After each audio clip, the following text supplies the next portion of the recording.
பரமண்டலத்திற்கு எங்கள் பிதாவே, உம்முடைய நாமம் பரிசுத்தப்படுவதாக, உம்முடைய ராஜ்யம் வருவதாக, உம்முடைய சித்தம் பரமண்டலத்தில் செய்வது போல பூமியில் செயல்படுவதாக. எங்களுக்கு வேண்டிய ஆகாரத்தை எங்களுக்கு தாரும். எங்கள் கடனாளியை நாங்கள் மன்னிக்கிறது போல எங்கள் கடனாளிகளை மன்னியும். எங்களை சோதனைக்கு உட்படுத்தாதபடி தீமையின்றி ரட்சித்துக் கொள்ளும். ராஜ்யம் வல்லமையுமை என்றென்றும் உம்முடையவர்களே. இந்த ஜெபத்தை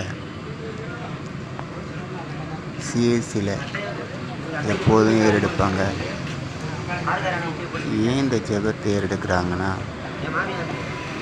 இந்த ஜெபத்தில் முக்கியமான காரியங்கள் நிறைய அடங்கியிருக்கு.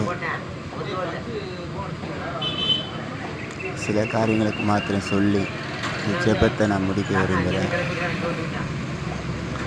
அவர் சொல்கிற ஒரு வார்த்தையை பாருங்கள்.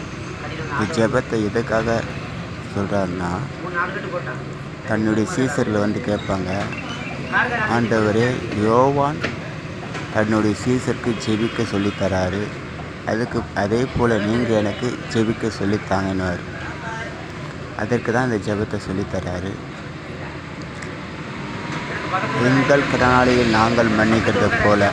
அப்படின்னா, நம்மக்கிட்ட யாராவது ஒருத்தன் கடன் வாங்கியிருந்தாங்கன்னா அந்த மன்னிக்கிற தன்மை நமக்குள்ளே காணப்படும்னா, அப்பொழுது ஆண்டவர் உங்களுடைய கடன்களை மன்னிக்கிறேன்றார், உங்களுடைய தப்புதங்களை மன்னிக்கிறேன்றார்.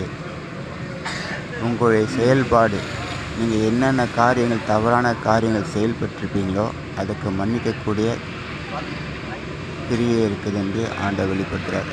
அதான் ஆண்டவர் சொல்லுவார். ஒரு இடத்துல பார்த்தீங்கன்னா அங்கே அவர் சொல்லுவார், பூமியில் பாவங்களை மன்னிக்க மனுஷகுமாரனுக்கு அதிகாரம் உண்டுன்னுவர்.